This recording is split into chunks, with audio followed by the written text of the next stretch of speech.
It's time to get your music radio ready with the AudioSkills podcast. It doesn't matter what type of music you're creating or what gear you use. It's all about the technique. Get ready to turn your home studio into a place where your music goes platinum. Now give it up for your host, Scott Hawksworth. Hey, how's it going, everyone? Scott here with another episode of the AudioSkills podcast. First off, I want to apologize if this recording quality isn't as good as normal. I'm actually in Philadelphia, Pennsylvania right now. I'm a huge Eagles fan, which is the city's NFL team. And if you don't know, they just won the Super Bowl, the first in franchise history. So long story short, I just had to fly out and celebrate with my family, and I don't have my normal setup. Okay, with all that said, we have got a great show for you today. I'm going to be joined by Ben Runyan, who's going to be offering up advice on music production and recording. We're going to be diving into techniques to help you get better results, and I think you're going to love it. But before getting into that, it's time for your audio tip of the week. My tip this week is a tip for boosting with EQ. Now, I always recommend that you cut before you boost frequencies, and when boosting, you have to be extra careful about overdoing it. Small boosts can quickly add up. That said, here's one quick way you can boost to get some good results. You can add mid-range for a bigger bass sound. Normally, when dealing with bass guitars, the kick, and other low-end elements, some people think you just want to boost the low end. However, you can actually get better results by sometimes drawing more of a focus on to the mid-range. And you do that by boosting the mid-range. You can boost it on the strikes of the kick drum or just on the bass in general, and it can help you direct listeners' ears to that. So if you're struggling to make that low end stand out or cut through or really sound the way you want it to, why not look at your mid-range frequencies, take that EQ, and try some boosts? And remember, if you are boosting, I highly recommend you boost with a wide Q or width. That is much, much better than having really a narrow Q, which can be a little harsher. So that is your audio tip of the week. All right. So now I am so happy to introduce, again, Ben Runyan, Philadelphia-based producer and audio educator at Drexel University, Rowan University, University of the Arts, now making his third appearance ever on the AudioSkills podcast. Ben, welcome to the show again. What up? So glad to have you on for the third time. And for folks, I mentioned this at the top, but again, apologize for the sound quality here. I am in Philly because the Eagles won the Super Bowl, and I flew back spur of the moment to attend the parade. Ben, you were there too. How amazing was it? Oh my God. If anybody knows about Philadelphia sports or just sports in general, especially NFL sports, on this podcast, you will know that the Philadelphia Eagles and the Philadelphia are a city of hopefully lovable losers. And we are now kind of confused as to what to do now that we've won a Super Bowl. I'm 30 years old myself. I grew up watching Doug Peterson, the Philadelphia Eagles coach, playing backup quarterback and sometimes starting for the Eagles back in 98 and 99. And I've been a dedicated Eagles fans for well over 20 years, and this is it just feels like a huge win for our city. So we are all basking and feeling pretty good. This last week has been a bit of a blur. I think we're all kind of coming down from the high.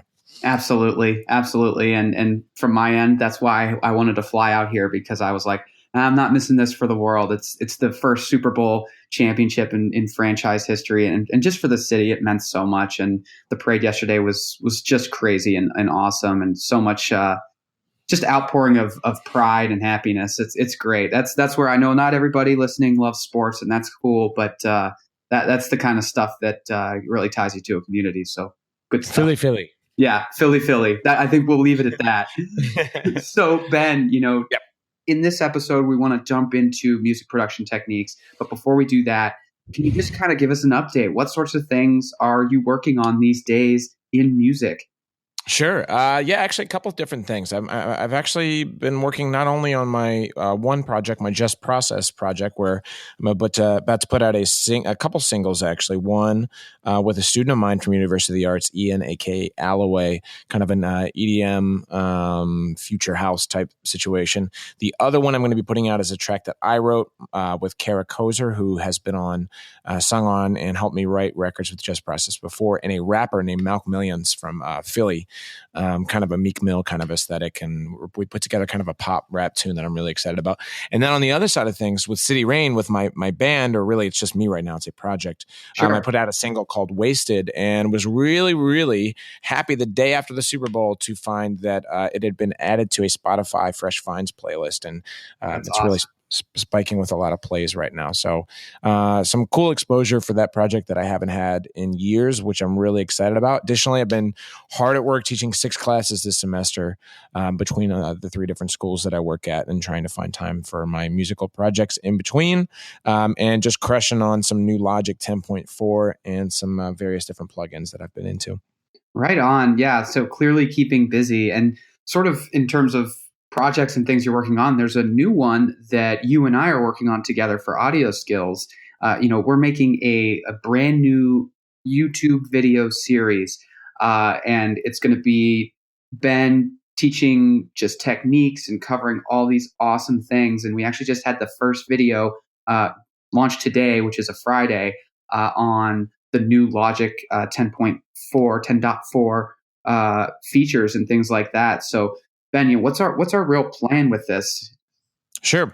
One of the biggest things that we want to do, in addition to kind of keeping up with music technology, and I know Logic 10.4, while a point update might not sound like a big deal, is just as big of a deal as something like Ableton 10 coming out. And why that's important is because as people that are making music, producing music, recording music, we need to understand the tools that we have at hand and how best we can use those to make professional sounding music. And on that note, one of the things we want to tackle, I think, foremost is really the topics that you as subscribers and as listeners are interested in, which mainly seems to be mixing and vocal mixing and producing and drum sounds and building beats and some of the just bigger things in music production that people have some sort of sense of mystery around. I want to help, and we want to help illuminate those things through weekly video series where I will be going piece by piece through my techniques and how I do things and how I achieve the sound that I achieve, so that you as listeners can understand it in a simple and step-driven way. I love it. And it's so helpful. That's, the whole philosophy around AudioSkills and really lots of teaching is, okay, yeah, obviously you got to do it yourself, but to see someone who knows the techniques, has kind of learned all this stuff through trial and error, and in your case, Ben, a decade plus of experience, all that, and then see, okay, here's how they do it. Now, can you take this technique and try to apply it to your music? And it may not always work. You may only take a part of the technique, or maybe you'll just kind of put it on the back burner there and say, well, I know what that is, and maybe I'll use it again someday. But the idea is seeing how someone's workflow, goes, and then learning from that, I think is just so huge. Mm-hmm. Absolutely here. So speaking of techniques, on today's show, I want to dive into some music production techniques, because I know our listeners, they want to learn that. That's what they want to hear. So my first one, and this is something that so many people get really frustrated with, because they don't want amateur sounding vocals, and they don't want vocals that just sound like junk. And I'm curious, Ben, do you have maybe a favorite technique, or one that you really like to use to make vocals just shine and sound great? I sure do, but it comes with a bit of an asterisk, and that asterisk is physical gear. Right. One of my favorite techniques is sending things into the box already mostly done. And what I mean by that is working at Drexel, I have some access to gear, and I know some of you as producers might have home studios where you have built up some sense of gear outside of the soft world. So I'm talking about hardware. One of the biggest things I like to do is, number one, using a nice condenser mic of some sort, and then sending that through a preamp, sending that through a distressor, which is a specific type of compressor that's pretty pricey, and then sending that through a outboard hardware EQ as well. So I like to get my vocals pretty hard slammed compression-wise, kind of 10-1. I like very hard compressed vocals coming into the board so that I don't have to do a lot to them when they get in there. Now, that being said, in lieu of having that type of gear, I am a fan of very compressed vocals. It's a sound that's popular right now. Mm-hmm. It's something that's going to assure that your vocals are going to stick out in front of, and independently of the instruments in the mix.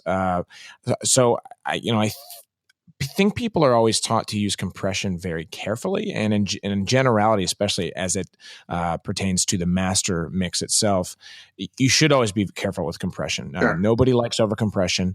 Nobody likes sucking out dynamics. It's amateurish. It sounds like it's been put through a SoundCloud codec, and it just sounds kind of tinny. So you should always be careful with compression. But one place where I do see people not be aggressive enough is in vocals. Modern vocal production is super, super compressed. And the only rule is if it sounds good or bad, not exactly what ratio you're using. But I like super crispy vocals because they're controlled, they're present, and with very minimal delay or reverb to kind of put something in a bed of sound so that it fits nicely into the mix. I think that's one of the most important things. And on that note, one of the biggest things I see with my students when they submit projects is they might have a little bit of echo chamber or small plate reverb or spring reverb on a vocal, but the in between the vocal and the next word they're going to say, there's a lot of empty space in the mix. And a lot of the times what someone's first inclination is to fill that up with other instruments and busy up the mix. When in reality, if you have a reverb or delay bus and you just send a little bit of the vocals to that bus and have the delay feedback kind of fill in those empty spaces, it's something that as a passive listener, you would never notice. But if you actively listen, you can kind of hear this bed in the background of delay that's filling up the entire stereo. So when you listen to great pop music that sounds extremely simple, and you think, how does this sound so full? When I listen, there's only maybe 3 or 4 things actually happening, as in sound sources or instruments. A lot of the time, it's that bust or delay, or it's that bust reverb or delay that's kind of nicely filling in the spaces in between. And to get that nice delay and that nice kind of shimmer, you want to make sure you have nicely, tightly compressed vocals first, feeding into that signal of reverb or delay. That's how you're going to get that nice stereo, washy image of vocals that's going to sit nicely above your other instruments. Wow, I love that. So just to reiterate, so you're talking about compressing the vocals, nice tight compression before you would send them to your delay there. Precisely. Wow, that's awesome. And I think it's such a good point, because I think a lot of people, especially when they're starting out, they one of their things is everything's too busy, because they feel like they have to just do all this stuff, and they're like, well, I need to put this in there, I need to do that. And some of the best mixes and productions, they're using just a few tools, and they're using just a few tracks or whatever, and it's just how they're applying it all to make it shine. Surgical. Yes, exactly. So you were talking a lot about compression. Do you have any other maybe compression techniques? Like a lot of people, you're talking about, okay, I like a 10-1 ratio or things like that. Sure. But when you're going to set, your threshold or your, sure, perfect. Yeah, you're trying to do things like that. What kind of technique, how do you approach that without slamming it too much or not really doing anything and just kind of being ineffective? I think there's a great mystery and misunderstanding of what compression is and what it does. So quite succinctly, it makes loud sounds softer and soft sounds louder. It controls and glues together a dynamic range at which a sound cannot fall below a certain volume and will not go above a certain volume. Mm-hmm. So that is the most basic understanding of compression. So I really kind of slam home the 3 main tools in a compressor. And this is mostly across most compressors. And that is threshold, ratio, and makeup gain, in that order. The threshold is where you are setting it at which point the compressor will even hear the data and activate itself. So the threshold is where you're going to set it in terms of a negative decibel value level to say, okay, when it hits this lowest spike, it's going to start listening. So that's at the lowest where you want it to start listening and bringing something up. And of course, anything above that will also be lifted up. So if it's negative 20, anything negative 20 and above is going to get listened to and tightened up. Mm-hmm. And the same is true of, the lowest peak if it's at negative 20 as well. So once you've done that, you said, okay, this is at which point the compressor is beginning to listen. Threshold, no problem. The next one is going to be the ratio. The ratio will be how hard it's tightening things up. And then once it's kind of squeezed it into that window, it may have taken some of those top sounds down and lowered them because it is compression, and it's taken some of those bottom sounds and it's pulled them up a little bit. So you have this nice little neat layer. Think about it like layers of the soil in the ground. Mm-hmm. Maybe the thinnest layer right before like the ground deep below, of just dirt. So it's got this nice thin layer that's now been pancakes. Now that that's happened, the makeup gain is going to take that window or that layer, and that's going to pull that layer down, or it's going to push it up.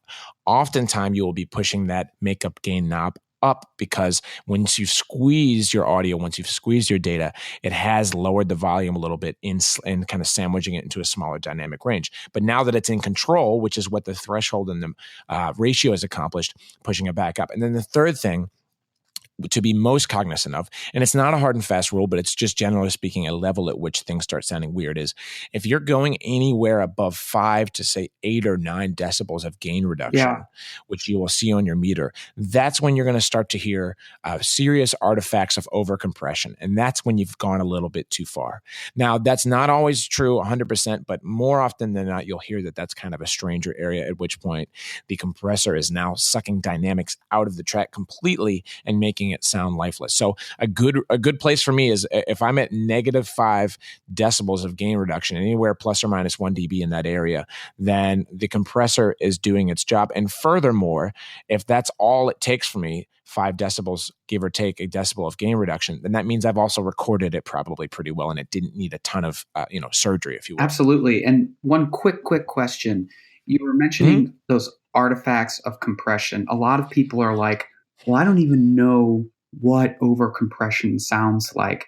Can you maybe describe it real quick? Like what kind of artifacts would it be if it was just like, oh, this is too overcompressed? It would be like screaming in space and nothing coming out. So it would sound just totally kind of choked, kind of a choked, thin digital sound that just sounds like it's just been sandwiched in some sort of like car compactor. That's really what it'll sound like. It'll just sound, kind of a lack of bass and a lack of treble, very, very middle. Very mids. Yeah, and I would say this to anyone who's like nervous, like, oh, I don't know if I'm going to be overcompressing. Trust yourself, trust your ears. If you love music and you've listened to music your whole life and you're making music, I think that you could tell, especially if you're using reference tracks and things like that. Listen to, if you're doing a vocal, for example. If you're like, I don't know if this sounds right, well, listen to a reference track and notice the difference, because I'm sure you can pick it out. Sure. Along those lines, there's a great plugin called Sample Magic A and B. Boom. And it's a plugin that you just put on your master channel. And in the A section is whatever you're recording or producing at that moment. And in the B section, you can load in an MP3 from another song so that you can quickly A and B the track that you're working on and the track that you're going for. And that will help you train your ears on what your mix is missing if that's the sound you're going for. Love it. Love it. So, okay, we talked compression, and you could really talk compression for forever because it is just, there's such a deep topic. Really good. But moving on to EQ, this is something that, a lot of people know the basics. They're like, okay, I want to roll off, everything below X amount because I don't want to get any of that mud there or whatever. Sure. But do you have any kind of specific EQ techniques? I know you mentioned you'll use an outboard EQ when you're like recording a vocal or something like that. But when you're in your mix and maybe you're trying to get some better separation between the tracks, or things are masking or things are covering up or whatever. Yeah. Do you have any kind of EQ techniques that you might recommend and that someone tries? I do. Yeah. Got a couple things.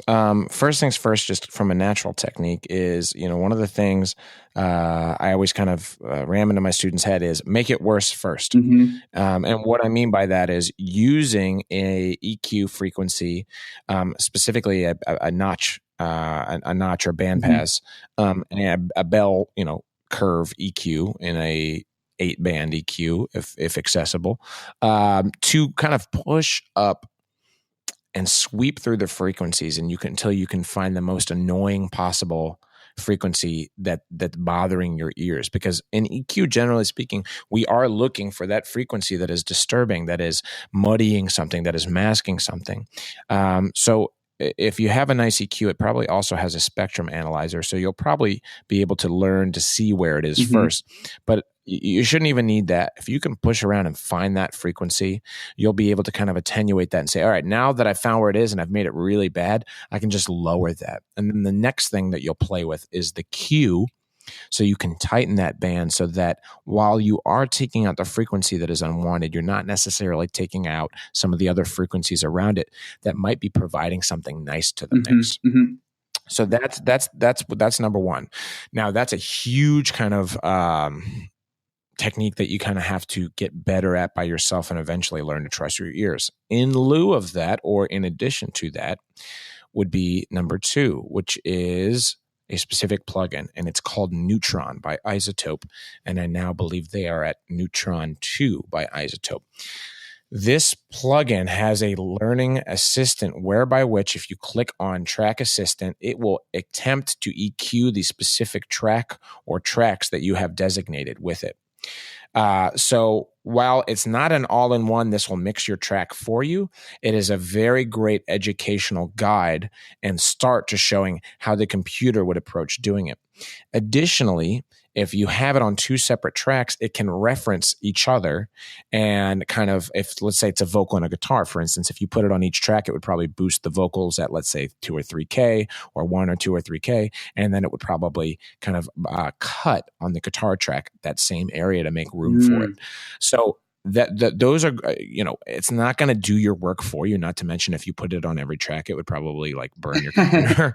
But it can really help people understand why it's doing what it is and help you learn. But that first tip about making it worse first, that's the best possible advice that I have. I love that. And I think it's, that's just solid advice right there. And especially being surgical with your EQ moves, because I do find that when I get questions from people, they'll often just be almost too big with their moves, and they're just like sweeping out like whole sections. And it's like, why does my mix sound thin? It's like, well, because you cut it all out. So yeah, I think that's great advice. Now, we were talking about audio effects a little bit earlier as it pertained to vocals. Can you just elaborate on maybe any other techniques or technique that is maybe one of your favorite techniques to really get great sound, whether it's using reverb or a technique for, I always use this type of delay and this is the timing I put on it and it's great, or something like that. Sure. Are you talking about vocals specifically? Really anything. So it could be for vocals or it could be just for the entire mix. Like, hey man, I just put a little verb through here, you know? On vocals, I'm a Logic user. So one of the biggest things that I use is this thing called Delay Designer. And it's a plugin that's part of Logic, just there for everyone. And I don't really tweak it too much as I kind of go around through presets until I find something I like. But I put an instance of Delay Designer on a bus track, and I use a specific preset called Hidden Funk. And it's basically a filtered delay. And so I will take my vocal and I will send a very small, maybe 10 or 15% of that signal to that bus. And like I kind of previously discussed, it will just create this perfect little bed of just filtered out vocal sounds in the background that just, while again, when you listen to it passively, you don't really notice it. But if you really physically listen to it and think about it, you can kind of hear it there in the background, providing this beautiful ambient soundscape for the vocals. And it just helps fill out the background really nicely. The EQ technique I talked about, that's probably one of, my most bread and butter things for any part of the track. And then the other thing is in Logic, and I know Pro Tools has a version of it, is VCA faders. This is one of the biggest things I use. One of the problems I have when I'm mixing a recording is I use automation very early in the game, and I'm kind of mixing and mastering as I go along. I'm not doing it in these kind of defined different sections. That's just how I've always been. It's just a personal thing that I do. And so what will happen is I will do all these things with automation, and at the end, when I'm ready to kind of mix and master and get those extra decibels of volume, is that I've kind of mixed myself into a corner, so that I'm already at like, minus 1 dB. So if I'm slapping a compressor on the master channel, well, I'm really liable for over compression because I'm already slammed. Now, you could say, well, then why don't you just take all the faders and then turn them down together, shift clicking all the faders and turn them down together. Well, oops, I had automation on it. So the second I press play, automated faders are going to go exactly back where they were. But what a VCA fader is, I can shift select all the faders and assign it to a VCA fader, which all it really does is control volume relative to the tracks and then pull down that VCA fader. So my automation will still be there for all the tracks, but it's going to pull down the noise floor relative to all of those tracks. That's a cool trick, man. Get myself out of that corner. And that's honestly, I had been in Ableton for a long time and I'd always done that, but they don't really have VCA faders in Ableton. So I'd have to go back and like zero out every fader. And you can imagine what a total nightmare that is, because a lot of those little mixing things that you've done throughout the track, whether they're right or wrong in terms of a sheer technicality, are part of what you do and adds your little flavor and your little flair to the mix. So if you zero out and take that away, it could lose its kind of enchanting demo-like nature that it might have had in the first place, and be really hard to get back there. So something like a VCA fader allows you to get away with those kind of little oversights or mini mistakes or kind of sloppy recording or producing styles, and allows you to kind of get out of it and be in a good place at the end. That's like one of the biggest things that I've learned, to be like, okay, you know what? No matter where I'm at, I don't have to kind of look over my shoulder and think, while I'm being creative, am I doing the wrong thing here? And is this going to bite me in the ass later? Sure. And I love, just as you're talking about that, it's kind of one point I wanted to make that I think a lot of people overlook. It's just the power of your faders and the fact that I think so many people, there's all these other plugins we have and all these other things we can do. There is no substitute for, using some automation on a fader to control some volume and maybe turning it up a little bit on the chorus to inject a little extra energy. There is no substitute for that kind of thing. And, a lot of people kind of forget that because that's how it used to be. We have all these great, wonderful tools these days. But, back in the day, back in the 60s, they did not have a bajillion different plugins to choose from. So much of it is just an engineer with a great ear, riding a fader during the process. So don't forget that. Don't forget the power of just using your faders intelligently, like Ben was just talking about. I only have a few more questions here. I'm curious if you have any recording techniques that you might want to share that help you get good results, whether it's, mic placement or just any other kind of tricks you might use, using multiple mics, something like that. Sure. One of them I've already discussed a little bit, and that was kind of some of the gear that I use. That's my bread and butter vocal technique. If you kind of want to rewind the podcast, if you're listening, and go back to that, talking about the distressor and the using a preamp and et cetera, which is all contingent, obviously, upon having that sort of setup or access to that type of setup. In lieu of that, specific recording techniques. One of just a simple thing that I think people overlook a lot is just back up off the mic. Back up off the mic, because generally speaking, other than some plugins that do exist, if you get real close to the mic like that, it's hard to remove that distortion. And it's almost entirely likely that you have to go back and re-record the whole thing. You can always use compression and different plugins and volume automation and stuff to turn things up later. But if you scream into the mic and distort it, and that's not the sound you're going for, other than some plugins like Isotope, Declip, it is very, very hard to remove that distortion. So that's one thing. As far as vocals go, it really depends. If I'm doing work for me, I really like my voice in dynamic microphones. I just do. I don't think my voice sounds super pretty with a nice, pretty condenser microphone. It reveals too much about my voice. But when I'm working with female artists or rappers, and I'm going for that pop sound, a condenser microphone is the first thing I'm going to be using because I want to get that full shimmer, that full sound. I'm going for a pop aesthetic. I'm not going for anything indie. So with anything indie, I generally keep with the dynamic microphones. Anything super poppy, I want to get that full loud and proud sound with a condenser microphone. When I'm doing band stuff and if I am recording through an amp, I've had to, always had mic stands around. So I've had to use a lot of duct tape and connecting it to weird household items to mic up have it amps. pointed the right way and all that. Yeah. So Put it I've on had a to shoe. figure out some clues. I have done things just like that. So I guess my biggest advice would be, think outside the box. Think outside the box. Be kind of ingenious.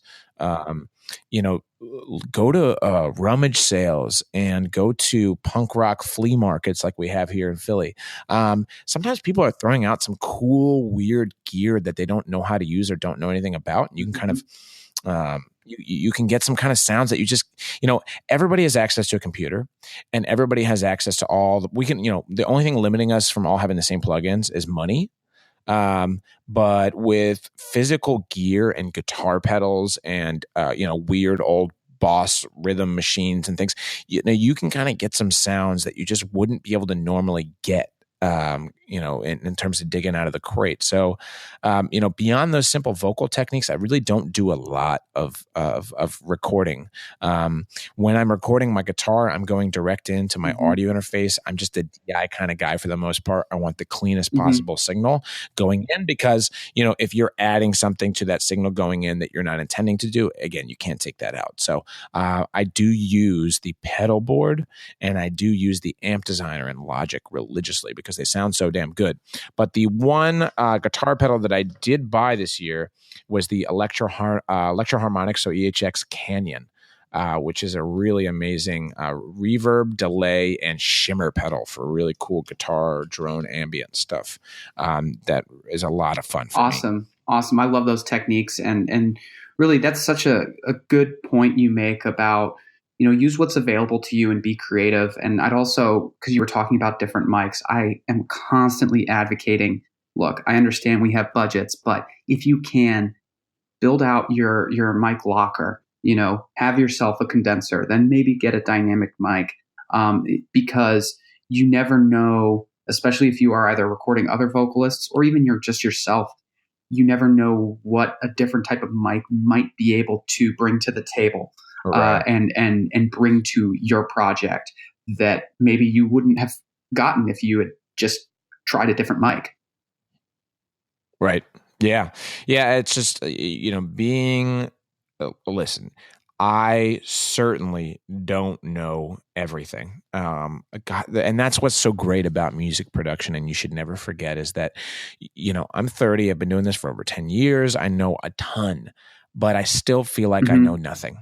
And that's what's so fun about all this stuff is that you're always going to get better. You're always going to read a new tidbit. You're always going to have someone show you something that you didn't even know was possible. So never ever feel like you're behind or you're uneducated or you're musically or technically or production wise illiterate. You just don't know. I've always been a very in the box computer software kind of guy, and I'm just going through this kind of hardware revolution with myself and learning about how other people use their hardware. There's this one other guy named Ben who I work with both musically and professionally at Rowan University, who's taught me a lot about hardware synthesizers and kind of the great possibilities there are with recording hardware synthesizers in audio to your DAW instead of via MIDI, where you can go back and fix all the notes and fix all the different parameters and filters and stuff, because you have to kind of commit yourself to a certain sound and go with it. So I learn stuff all the time from different production and writing partners, and they share stuff with me and I share stuff with them. And that's how you become better, is finding a collaborative partner or just someone to bounce ideas off of. And that's what makes all this so fun, is that you can keep learning, you keep getting better, and you're always kind of a young dog learning young tricks, or an old dog learning whatever it is. Whatever the saying is. You catch my drift. You just got to kind of just stay open. And as tempting as it is to sit behind YouTube and watch videos, which I do a ton of, there's so many video people that I subscribe to that I like to look at.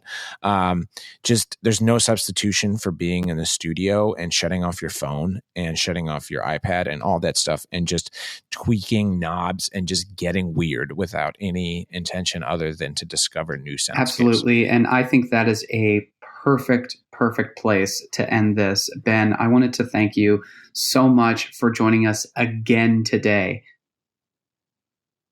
And for the folks out there, if you want to learn more about what Ben is doing and listen to his awesome music, by the way, Ben, I love the track Wasted. I was spinning it like all day the other day. It was really, really great. I don't know how I hit those weird falsetto notes, but I think I was sick. I tried to recreate that sound, and I can't. My mom always told me that the Bee Gees just wore really tight pants. That's how they could hit. Yeah. But yeah, do check out Ben's site, benrunyan.com. And again, we are creating this new YouTube series where Ben is going to be showing you techniques, showing you how he does things and how he gets the great sound that he does. So do check that out. That is on the AudioSkills YouTube channel right now.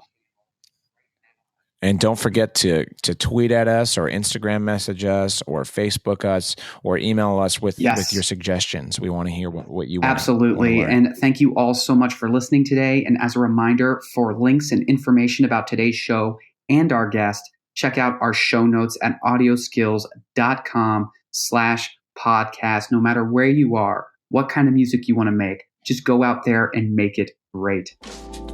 Ready to go even deeper with your recording, mixing, and music production? We've got all the info and techniques you need in one place so you can turn it up. Go to audioskills.com and access a huge library of video tutorials and private workshops so you make progress even faster. Come back next week for a brand new episode of the AudioSkills Podcast.